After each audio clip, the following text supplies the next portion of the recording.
তাম পৃথিবীর পুরুষদের যে চেহারা সৌন্দর্য আল্লাহ দান করেছেন, এই সৌন্দর্যকে আল্লাহ দুটো ভাগে ভাগ করেছিলেন। কটা ভাগ? টোটাল সৌন্দর্যকে আল্লাহ পাক দুটো ভাগে ভাগ করে একটা ভাগ দিয়েছিলেন পয়গম্বর ইউসুফ নবীকে। কাকে? ইউসুফ নবী ছিল পুরুষদের ভিতরে পৃথিবীতে বিশ্ব সুন্দর, যার চেহারা দেখে লালন পালনকারী মা পর্যন্ত ধৈর্য ধরতে পারেনি। জীবন যৌবনের কামনা বাসনা নিবারণের জন্য ছেলেকে প্রস্তাব দিল, তুমি আমার স্বামী হও, আমি তোমার স্ত্রী হব। আচ্ছা, মা কি ছেলের কাছে প্রস্তাব দিতে পারে? কথা বলে, এই প্রস্তাব তো দিতে পারে না। তো বর্তমান একবিংশ শতাব্দীর যুগে পশুর চরিত্র যেমন মানুষের চরিত্র হয়েছে তেমন। ঠিক বললাম না ভুল বললাম? দৈনন্দিন পত্র পত্রিকা আলগা করবেন, দৈনন্দিন পেপার খবরের কাগজ আলগা করে দেখবেন। সন্তান মাকে স্ত্রী হিসেবে ব্যবহার করে ব্যভিচার করেছে, ভাই বোনকে ব্যবহার করে ব্যভিচার করেছে। আমার ভাইরা নিজের স্ত্রীর বোন শালীকে ব্যবহার করে স্ত্রী হিসেবে ব্যবহার করেছে। গরু ছাগল হাঁস মুরগি ইঁদুর কুকুর বিড়াল এরা মাকে বোনকে কন্যাকে নানিকে দাদিকে খালাকে চাচিকে ওরা কি কোনো জাত বিচার করে? দেখবেন একটা মুরগি তাবায় ডিম নিয়ে তা দিল 1 মাস 22 দিন, মুরগির ডিমের পিলে উঠতে লাগে 22 দিন। কতদিন বললাম? মেয়েদের কাছে শুনবেন, আমি আমার মায়ের কাছ থেকে শুনেছি তাই তথ্য দিচ্ছি। মুরগির ডিমের বাচ্চা উঠতে সময় লাগে 22 দিন, কারণ মুরগির ডিমের খোসাটা হালকা, তাড়াতাড়ি গরম হয়ে বাচ্চা ফুটে যায়। হাঁসের ডিমের পিলে উঠতে কিন্তু আবার সময় লাগে 30 দিন।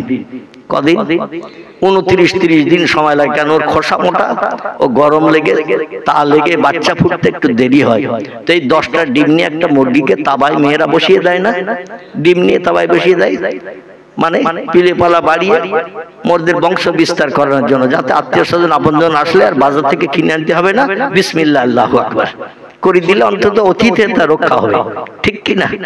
এখন এই 28 দিন হাঁসের ডিম কিংবা মুরগির ডিম 22 দিন 23 দিন তা দেওয়ার পরে বাচ্চা ফুটেছে।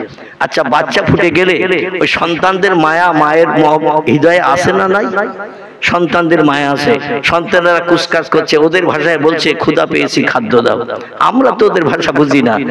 আর দেখবেন মা যখন একবার কুক করে আওয়াজ করেছে, সব বাচ্চাগুলো দৌড়িয়ে ছুটে এসে মায়ের পালকের তলায় ঢুকেছে, মানে মা সাবধান করতে চাইছে কাক এসেছে।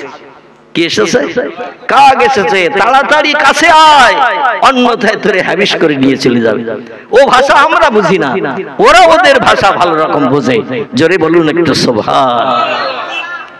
মা বাচ্চাগুলো নিয়ে রাস্তাঘাটে পথে বাড়ির সদরে উঠানে ঘুরে ঘুরে ক্ষুদ্র ক্ষুদ্র আদার খাবার যেগুলো বাচ্চারা খেতে সক্ষম, এইগুলো কালেকশন করে করে বাচ্চাদের খাওয়ায়। খাইয়ে যখন বাচ্চারা বড় হয়ে যায়, নিজের পায়ে দাঁড়াতে শেখে, মা দেখবেন বাচ্চাদের পরিত্যাগ করে, করে না? করে না? নিজের পায়ে দাঁড়াতে পেরেছে, নিজের পায়ে দাঁড়াতে শিখেছে। আমার দেয়া খাদ্য কালেকশন করে আর তোদের দেওয়ার দরকার নাই। ব্রেন মগজে যথেষ্ট জ্ঞান তোদের হয়ে গেছে, কোনটা খাবার কোনটা অখাবার এটা তোরা বুঝতে পারবি, বিপদ মুসিবতে তোরা সতর্ক হতে পারবি। মা শিক্ষা দিয়ে দিয়েছে বাচ্চা বেলায়। এই বাচ্চা যখন বড় হয়ে গেল, 10টা বাচ্চা তাবাই দিলেন, 2টো ঘোলা পড়ে গেছে, তাহলে পিলি উঠেছে কটা? 8টা। আলহামদুলিল্লাহ। এখানে একটু কথা বলে আমার কলিজা ঠান্ডা হচ্ছে। মানে অনেক জায়গায় মানুষ বোবার মতো চুপ করে বসে থাকে, কিছু জিজ্ঞাসা করলেও বলতে চায় না। মানে রমজান মাসের ইতিকাফে নিয়ত করে চুপ করে বসে থাকে, যা বলে হুজুর বলুক, আমরা কিছু বলবো না। তবে আপনাদের কাছে ওয়াজ করে আমার পরিতৃপ্তি হচ্ছে যে আপনারা একটু কথার উত্তর দিচ্ছেন। জোরে বলুন একটু আল্লাহু আকবার। 10টা ডিম তাবায় বসালেন, 2টো ঘোলা পড়ে গেছে, মানে পালকের ভিতরে ঢোকেনি, যার কারণে বাচ্চা ফুটেনি। 8টা বাচ্চা হয়েছে। এই 8টা বাচ্চা নিয়ে মা ঘোরাফেরা করছেন। ঘোরাফেরা করে যখন বড় হয়ে গেল, দেখবেন 3টে মোরগ 5টা মুরগি, কিংবা 5টা মোরগ 3টে মুরগি, এরকম হয় না? হয় না? কিংবা 4টে মোরগ 4টে মুরগি হয়েছে। আচ্ছা, এই মোরগ গুলো যখন বড় হয়ে গেল, সাবালক হয়ে গেল, ওর মায়ের সঙ্গে ওই মোরগ ব্যভিচার করে না করে না? কথা বলেন। মাকে স্ত্রী হিসাবে ব্যবহার করে, যে বোনের সঙ্গে 5 মাস 6 মাস একসঙ্গে ঘুরে বেড়ালো, ও বোনকে স্ত্রী হিসাবে ব্যবহার করে জীবন যৌবনের ক্ষুধা নিবৃত্তি করে। পাড়া প্রতিবেশী যত মুরগি আছে তারা ওর স্ত্রী। নানি, দাদি, খালা, ফুবু, চাচি, ওদের কোনো জাত বিচার নাই। মানুষের ভিতরে বর্তমান সৃষ্টির সেরা হয়ে আল্লাহ সেরা জ্ঞান মানুষকে দেয়া সত্ত্বেও মানুষ আজ পশুর থেকে নিকৃষ্ট হয়ে গেছে। জ্ঞানের আর মর্যাদা দেয় না।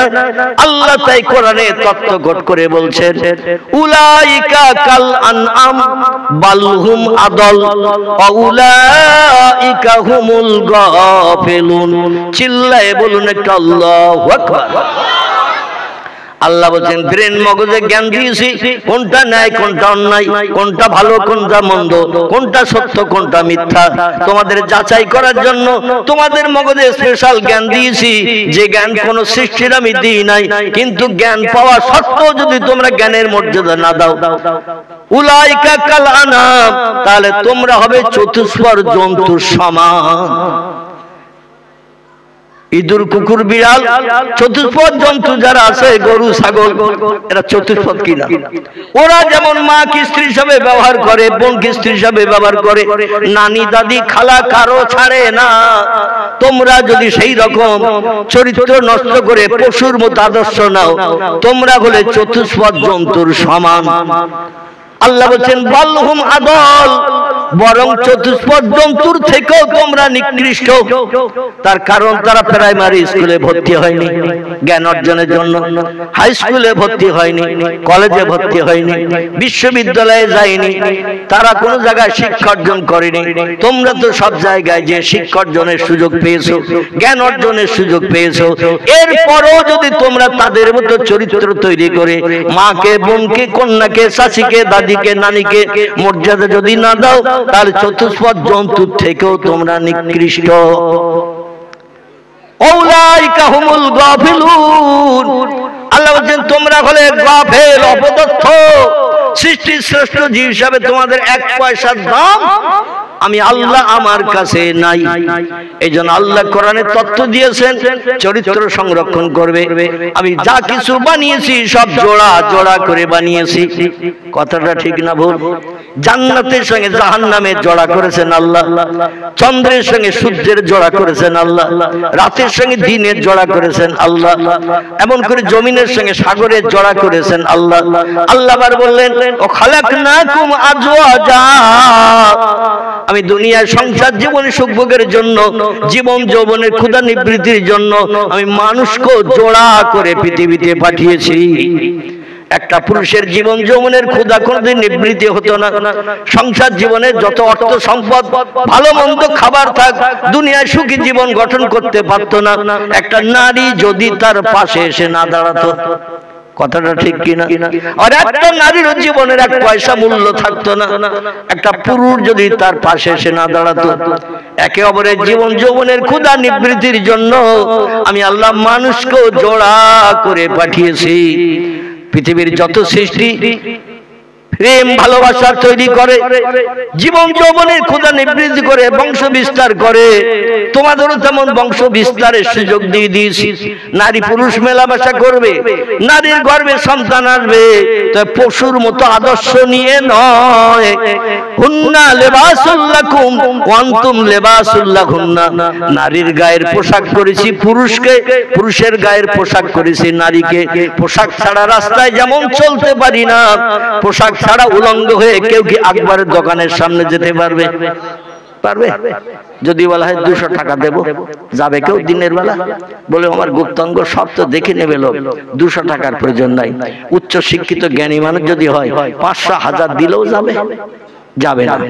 আল্লাহ বলেন একটা পোশাক যদি তারে পরিয়ে দেয়া হয়, যেথায় বলবে সেথায় যেতে উদ্যত হবে। ঠিক কিনা?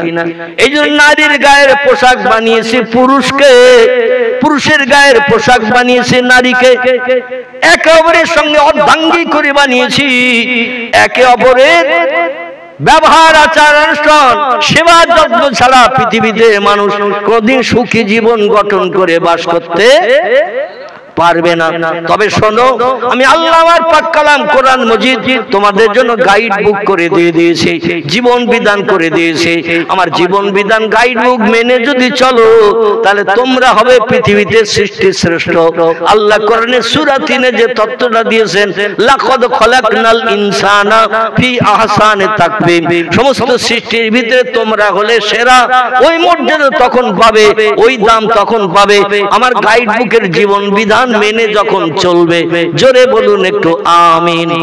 এই জন্য আল্লাহ পাক বললেন, ও পৃথিবীর মানুষ, তোমরা যদি জীবন যৌবনের ক্ষুধা নিবৃত্তি করতে চাও, সব সৃষ্টির ভিতরে জীবন যৌবনের ক্ষুধা রয়েছে, তো তাদের কোনো বিবাহের বন্ধন দান করেনি।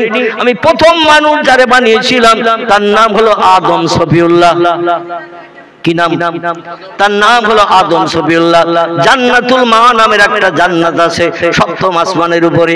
আল্লাহ পাক পৃথিবী থেকে মাটি কালেকশন করে ফেরেশতাদের মাধ্যম দিয়ে, আমি ওদিকে লম্বা আলোচনা করব না, সংক্ষেপ যেটা বলতে চাইছি, এই আজরাইল নামের ফেরেশতা যে বর্তমানে প্রাণ নাশের দায়িত্ব পেয়েছে আল্লাহর কাছ থেকে, এই আজরাইলকে আল্লাহ পাক রব্বুল আলামিন সব সৃষ্টির প্রাণ নাশের দায়িত্ব দিয়েছেন। এরই হাত বরাবর পৃথিবী থেকে মাটি নিয়ে যে আল্লাহর কাছে পৌঁছে দেওয়া হয়েছিল।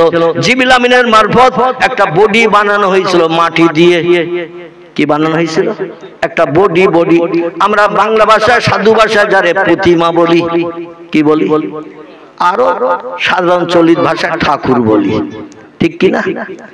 হাত, মুখ, নাক, চোখ, কান, হাত, পা, অঙ্গ প্রত্যঙ্গ, নাক টাক যা কিছু লাগা সব দিয়ে বানালেন। তাফসীরের কিতাবে এসেছে এই বডিটা দৈর্ঘ্য ছিল 60 হাত। ক হাত? 60 হাত। আচ্ছা, 60 হাত বডি একটা প্রতিমা বানাতে গেলে কাদা কম লাগবে তো নাকি? কথা বলে, কাদা কম লাগবে না বেশি লাগবে? বেশি লাগবে। তাফসীরের কিতাবে এসেছে আজরাইল পৃথিবীতে একটা খামসা মেরেছিলেন মাটি নিয়ে যাওয়ার জন্য। কি মেরেছিল? খামসা। আমরা মাঝে মাঝে মারি না? খামসা মারি, কিছু হাতের মুঠার ভিতরে নিয়ে আমরা সেগুলো নিয়ে সন্তুষ্ট হতে চাই, খুশি হতে চাই, এই জন্য একটা খামসা মেরেছিলেন। ওর এক খামসার ভিতরে কাদা ধরেছিল 40 মণ। কমন 40 মণ। তাহলে আমাদের থেকে ওর খামসাটা ছোট তো নাকি? আমরা যদি একটা খামসা মারি তো ক কেজি কাদা উঠবে? 500-700, তার বেশি উঠবে না। তাহলে আজরাইলের খামসাটা কত এরিয়া একবার চিন্তা করেন। একটা খামসা মেরে কাদা উঠিয়েছে, কাদার ওজন হয়েছে 40 মণ। এই 40 মণ কাদা দিয়ে একটা স্ট্রাকচার প্রতিমা বানিয়েছিলেন। এই প্রতিমাটা বানিয়ে জান্নাতুল মাওয়ার ভিতরে সইয়ে রাখা হয়েছিল। আল্লাহ পাক রব্বুল আলামিন প্রতিমা কমপ্লিট হয়ে যাওয়ার পরে একটু কোন শব্দ ব্যবহার করে হযরত জিবরিল আমিনের মারফত তার দেহের ভিতরে প্রাণ সঞ্চার করেছিলেন। জোরে বলুন সুবহানাল্লাহ। প্রতিমাদের দেহের ভিতরে কোনো প্রাণ থাকে না, এই জন্য খাবার দিলে তারা খেতে পারে না, কোনো কথা বললে তারা শুনে তার দাম দিতে পারে না, কোনো খাবার রেখে গেলে তারা নিজেরাও, কোনো শত্রু এসে যদি খাবার দখল করতে চায় বারণও করতে পারে না, ঠিক কি না? একটা মাছি গায়ে বসলে তাড়িয়েও দিতে পারে না। একটা জিনিসের অভাব তাদের দেহের ভিতরে, সেই জিনিসটির নাম হলো প্রাণ। কি নাম? আরবিতে এর বলা হয় রূহ। কি নাম বলা হয়? রূহ। এই রূহ বা প্রাণ তার দেহের ভিতরে ছিল না, তাই অচল হয়ে জান্নাতের ভিতরে পড়েছিল। আল্লাহ বললেন, জিবরিল দেহের ভিতরে প্রাণ ঢুকিয়ে দাও। মাথার দিক থেকে গালের ভিতর দিয়ে জিবরিল একটা প্রাণ আলমে আরওয়াহ থেকে কালেকশন করে নিয়ে সমস্ত পৃথিবীর সব মানুষের প্রাণ আল্লাহ আলমে আরওয়াহ সেট করে রেখে দিয়েছেন। যখন যার যেদিন পৃথিবীতে আসার প্রয়োজন হয়, আল্লাহ পাক আলমে আরওয়াহ থেকে ফেরেশতা জিবরিলের মাধ্যম দিয়ে মায়ের রেহেমের থলিতে ঢুকিয়ে দেয়। জোরে বলুন একটু সুবহানাল্লাহ। আলমে আরওয়াহ যত প্রাণ আছে, এই সব প্রাণ খতম না হওয়া পর্যন্ত দুনিয়া ধ্বংস হবে না।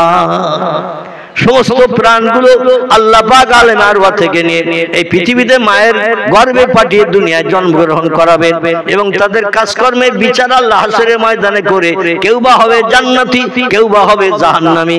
জোরে বলুন একটু আমিন। জিবরিল আমিন 3-3 বার দেহের ভিতরে প্রাণ ঢুকিয়ে দিল।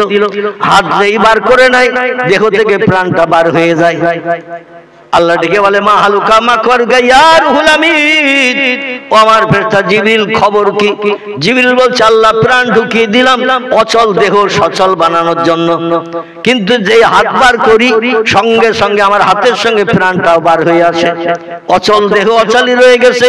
আল্লাহ বলেন আবার দাও আবার দাও, এইভাবে তিনবার দিল, তিনবার হাত বার করে নিল। অন্ধকার দেহের ভিতরে প্রাণ থাকতে চাইলো না। আমাদের দেহের ভিতরটা আলোওয়ালা না অন্ধকার? আমাদের দেহের ভিতরটা হলো অন্ধকার, অন্ধকার দেহের ভিতরে আমাদের প্রাণ থাকতে চায় না। হযরত আদমের দেহের ভিতরে প্রাণ থাকতে চাইলো না, এই জন্য হাত দিয়ে বার করে নেয়, প্রাণ বেরিয়ে যায়। আল্লাহ বলেন খবর কি? বলেন আল্লাহ খবর ভালো না। বলে ভালো না, কি খবর? বলে দেহ সচল হলো না, এখনো অচল হয়ে পড়ে আছে। আর আল্লাহ বলেন এক কাজ করো, মা তারাইলা সামা, যেখানে তুমি দাঁড়িয়ে আছো ওইখান থেকে উপরের দিকে তাকাও। জিবরিল আমিন জান্নাতুল মাওয়া থেকে উপরের দিকে তাকালেন, তাকানোর পর আল্লাহ বলছেন মা তারাইয়া রুহুল আমিন, এ আমার সেরা ফেরেশতা জিবরিল কিছু কি দেখতে পাচ্ছ? জিবরিল বলে নাম ইয়া রব্বি, আমি দেখতে পাচ্ছি আপনার আরশের নিচে একটা উজ্জ্বল তারকা জল জল জল জল করে জ্বলছে। জোরে বলুন একটু সুবহানাল্লাহ। একটা উজ্জ্বল তারকা জ্বলছে। আল্লাহ বলে এই তারকাটা পূর্বে দেখেছো? জিবরিল বলে লা ইয়া রব্বি, আমি জান্নাতের ভিতরে বহু লাইট বহু আলো দেখেছি, কিন্তু এই সুন্দর দর্শনীয় উজ্জ্বল তারকাটা আমি কোনোদিন জান্নাতেও দেখিনি। আপনার আরশের দিকে মাঝে মধ্যে তাকাই উপরের দিকে, কিন্তু এই আলোটা দেখিনি, আজকে দেখলাম। আল্লাহ বলেন এ জিবরিল মা হিয়া, ও আলোটা কি তুমি কি জানো? জিবরিল বলছেন লা ইয়া রব্বি, যেটা আপনি আমারে জানান সে সম্পর্কে আমি অবগত হই, যেটা জানান না তার খবর আমি রাখি না। আল্লাহ বলেন শোনো, সমস্ত সৃষ্টির পূর্বে আমি যারে বানিয়েছিলাম সেই হলো এই নূরের প্রদীপ, এই লাইটের নাম হলো মুহাম্মাদুর রাসূলুল্লাহ। জোরে বলুন একটু সুবহানাল্লাহ, আর একটু জোরে বলুন সুবহানাল্লাহ। আল্লাহ কোরআনে তত্ত্ব কোট করে দিয়েছেন, কদ জাআকুম মিনাল্লাহি নূরু ওয়া কিতাবুম মুবিন। আল্লাহ বলেন বিশ্ববাসী তোমাদের কল্যাণের জন্য, উপকারের জন্য, বিপদে মুসিবতে নিষ্কৃতির জন্য, সুখে বসবাসের জন্য আমি দুটি নেয়ামত অনুদান গিফট তোমাদের জন্য পৃথিবীতে পাঠিয়েছি।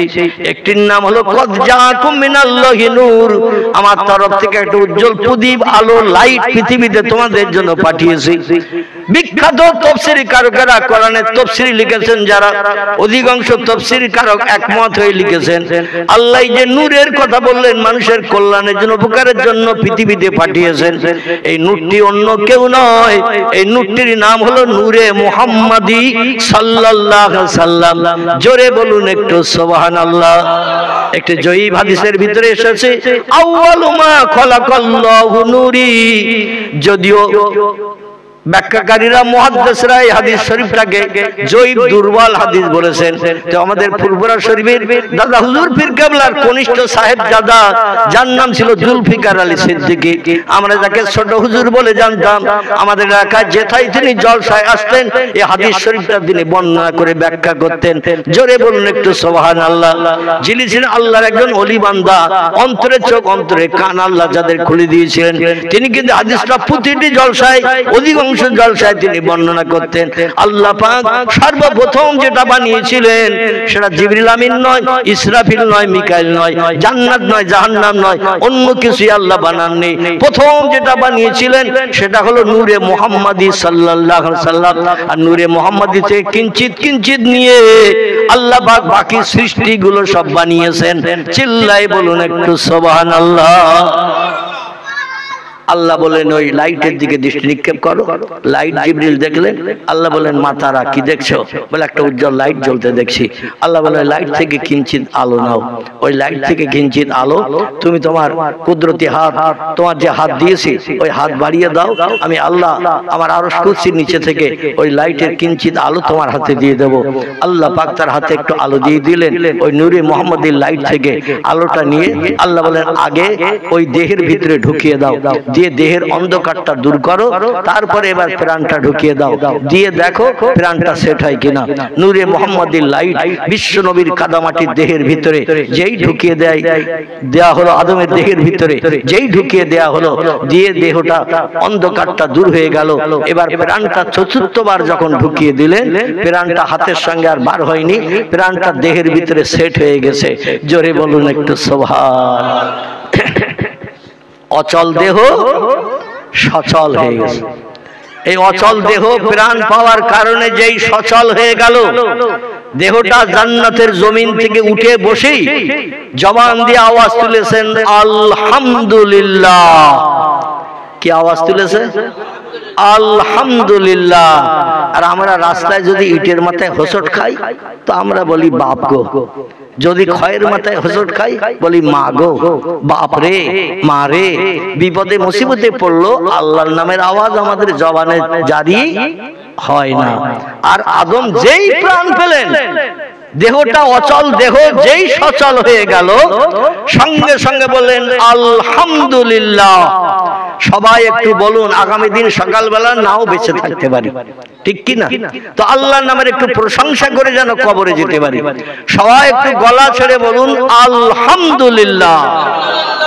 শব্দটি আরবি ভাষা, এর বাংলা অর্থ হলো সমস্ত তারিফ, প্রশংসা, কৃতজ্ঞতা আমি শ্রদ্ধাঞ্জলি জানাই তার জন্য যিনি সব সৃষ্টিকে বানিয়েছেন। জোরে বলুন একটু সুবহানাল্লাহ। সেই আল্লাহর নামে শুকরিয়া করছি, শব্দটির বাংলা অর্থ হলো এই। আল্লাহর নামের এই তাসবিহ যখন পড়লেন আদম সফিউল্লাহ, আল্লাহ খুশিতে এত বাগবাগ হয়ে গেলেন, কোটি কোটি ফেরেশতাদের ডেকে বললেন আমার আদমকে সামনে রেখে সেজদা করো।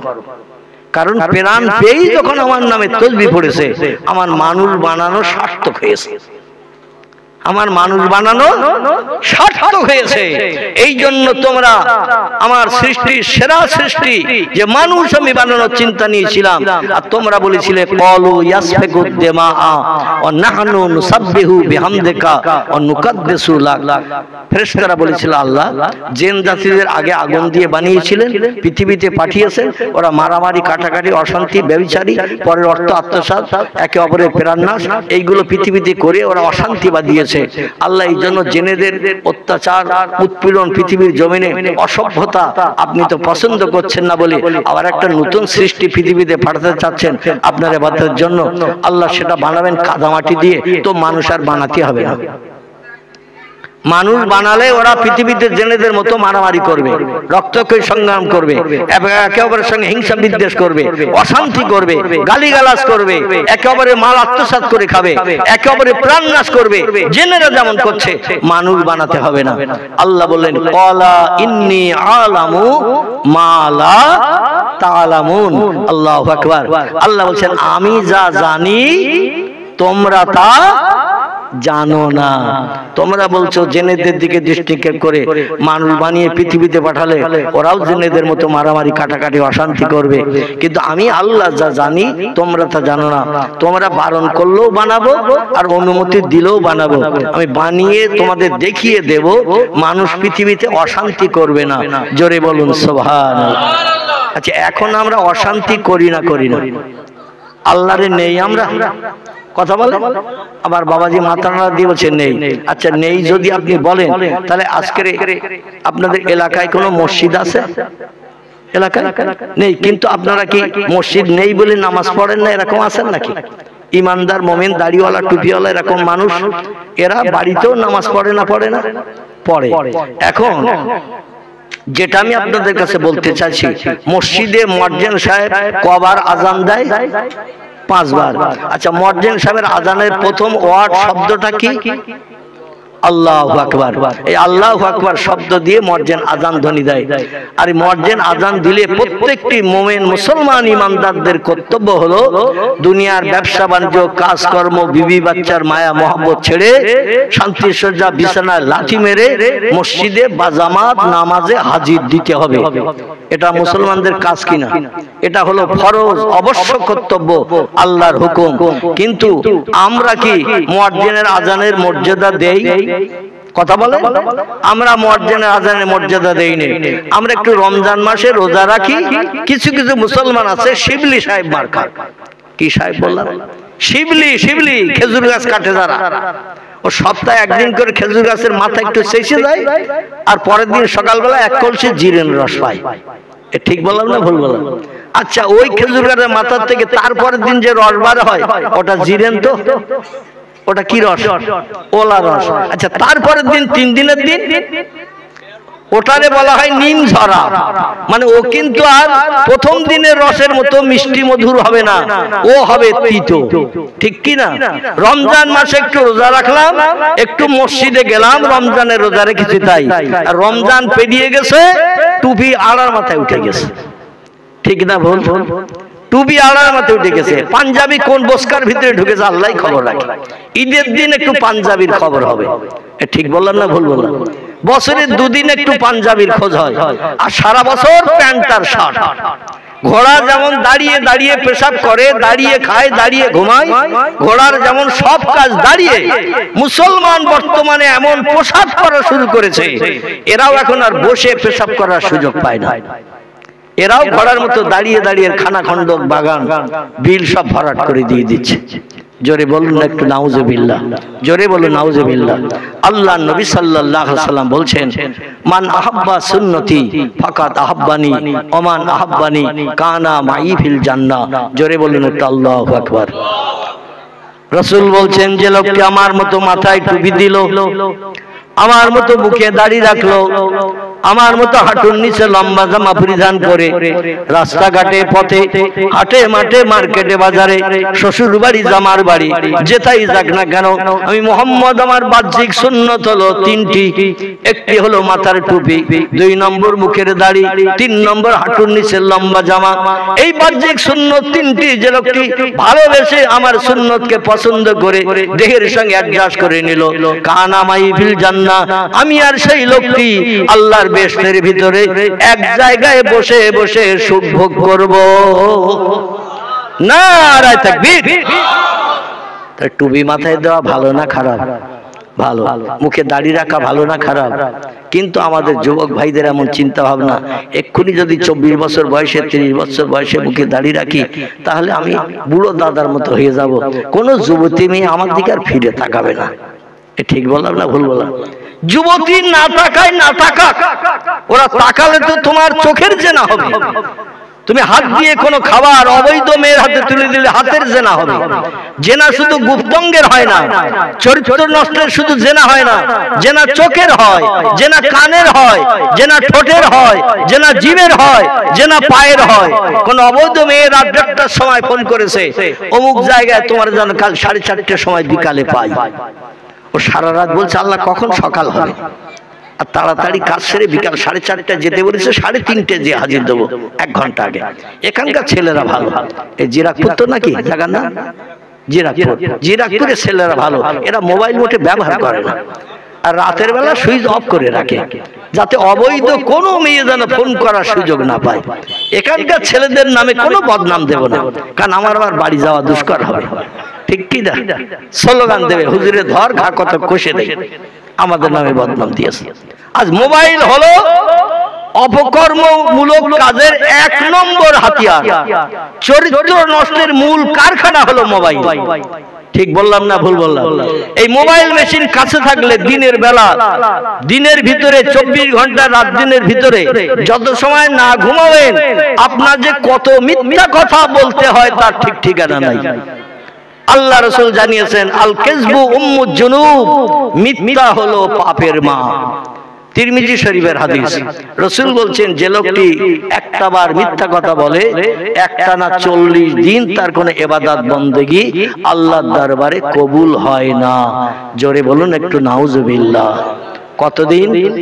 40 দিন।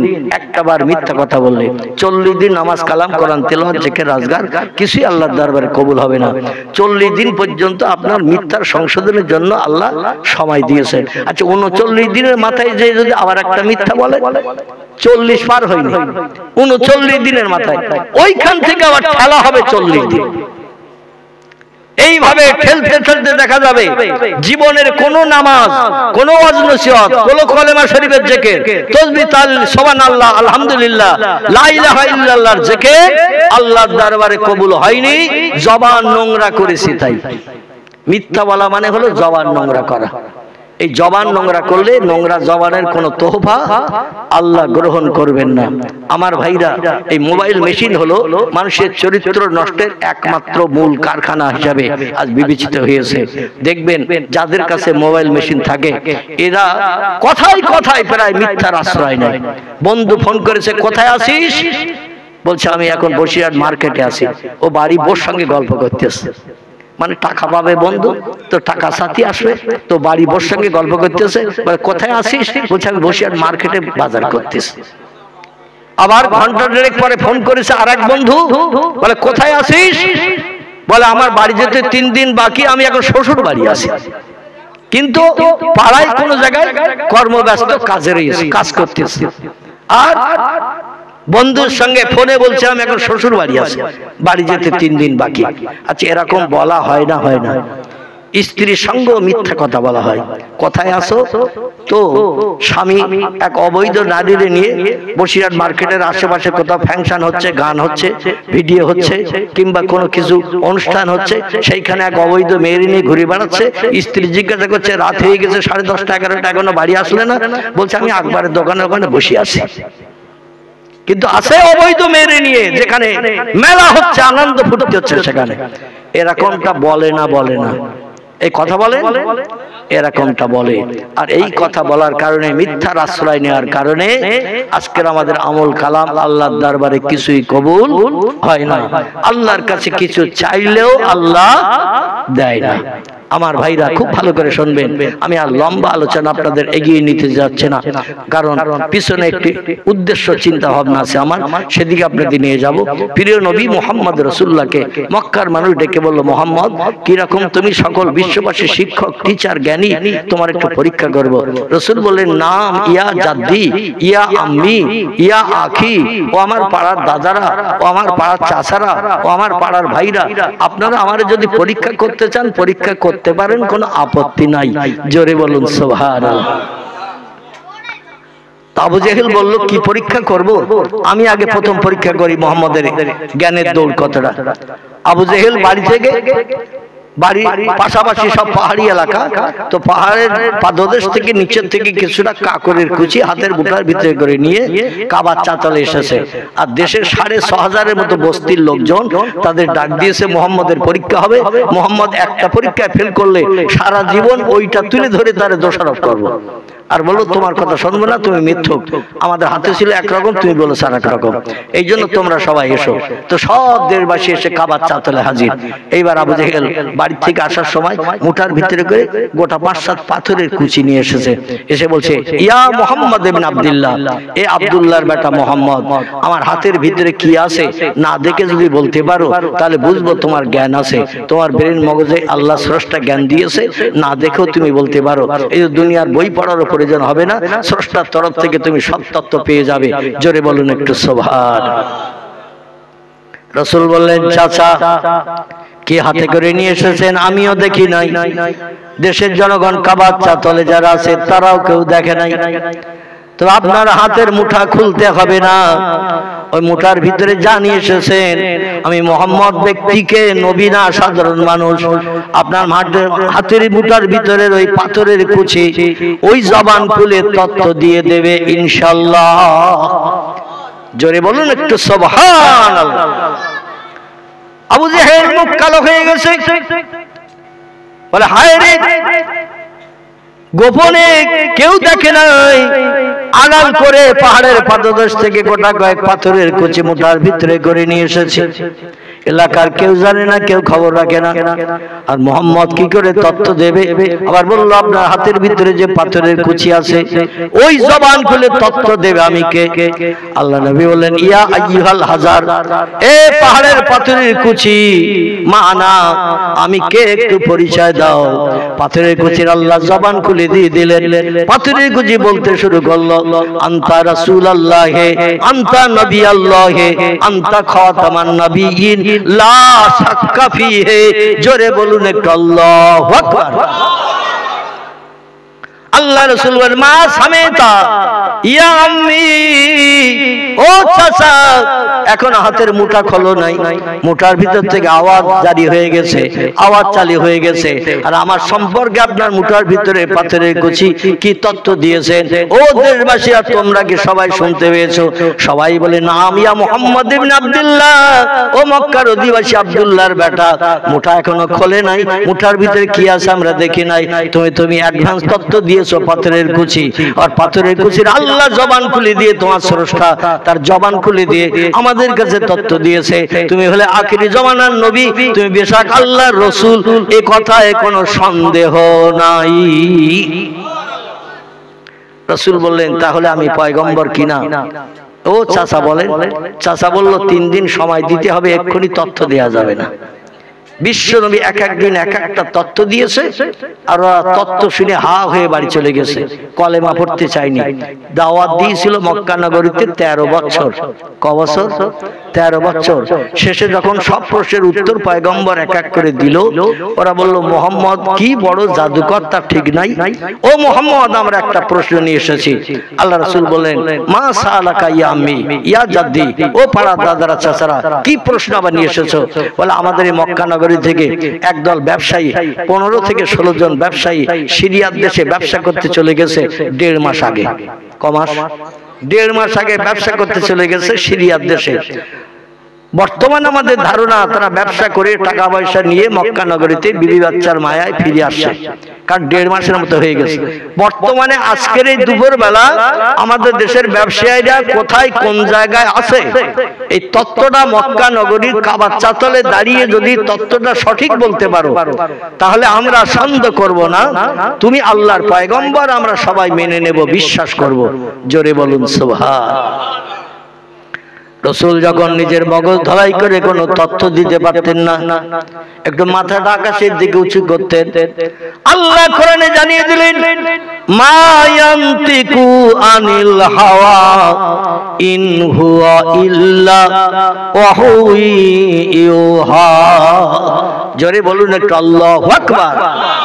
আল্লাহ বলেন হাবিব আপনার ব্রেন মগজে যখন কুলাবে না, কোন প্রশ্নের সম্মুখীন, কঠিন প্রশ্নের সম্মুখীন যখন হবে, একটু মুখটা আকাশের দিকে উঁচু করবেন। আমি আল্লাহ আমার কুদরতি চোখে আপনাকে আমি সাহারা দেব, পাহারা দেই, সবসময় আপনার দিকে নজর রাখি। আকাশের দিকে যে মুখ উঁচু করবেন, আমার রহমতের দরজা আপনার জন্য খুলে দেব, সব সমস্যার সমাধান আমি জিবরিল আমিন মারফত আপনার কাছে উত্তর দিয়ে পাঠিয়ে দেব। জোরে বলুন একটু সুবহানাল্লাহ। কোন প্রশ্নের সম্মুখীন যখন হবে, নিজের মগজ ধলাই করে কোনো উত্তর দেবেন না, কারণ একটা উত্তর যদি ওরা ভুল পেয়ে যায়, ওইটা তুলে ধরে আপনাকে ঠাট্টা বিদ্রুপ করবে, অপমান করবে। ওই দিন তুমি তো সঠিক তথ্য দিতে পারোনি, তোমার মগজের জ্ঞান লোপ হয়ে গিয়েছিল, মগজের জ্ঞান কম হয়ে গিয়েছিল। এই জন্য নিজের তরফ থেকে কোনো প্রশ্নের উত্তর দেবেন না। ইন হুয়া ইল্লা ওয়াহু ইউহা, আমার তরফ থেকে আসমানি জ্ঞান জিবরিল আমিন মারফত আপনার কাছে যখন না পৌঁছাবে, তত সময় জবান বন্ধ করে রাখবেন। জিবরিল এসে যখন তথ্য দেবে, সেই তথ্যটা জনগণকে জানিয়ে দেবেন, কারণ আল্লাহু আলিমুন বিযাতিস সুদূর, আমি আল্লাহ হলাম সব জ্ঞানীর সেরা জ্ঞানী।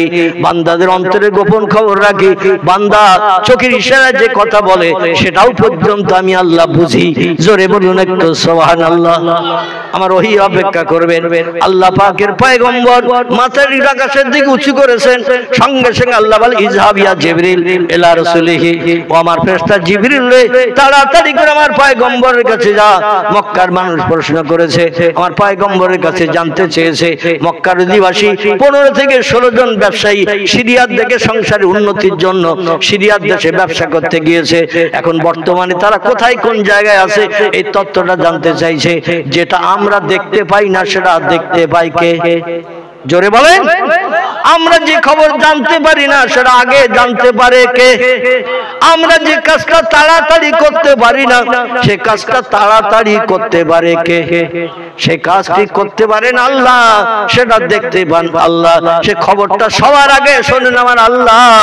আল্লাহ বলছেন জিবরিল আমার নবীর কাছে খবর পৌঁছে দে, আমার নবীরে বলে দে বর্তমানে মক্কার অধিবাসী ব্যবসায়ীরা মদিনা থেকে 8 কিলোমিটার দূর মক্কার দিকে যেতে একটি জায়গা আছে, জায়গাটির নাম হলো জুল হলাইফ। কি নাম বললাম? এই জায়গাটির নাম হলো জুল হলাইফ।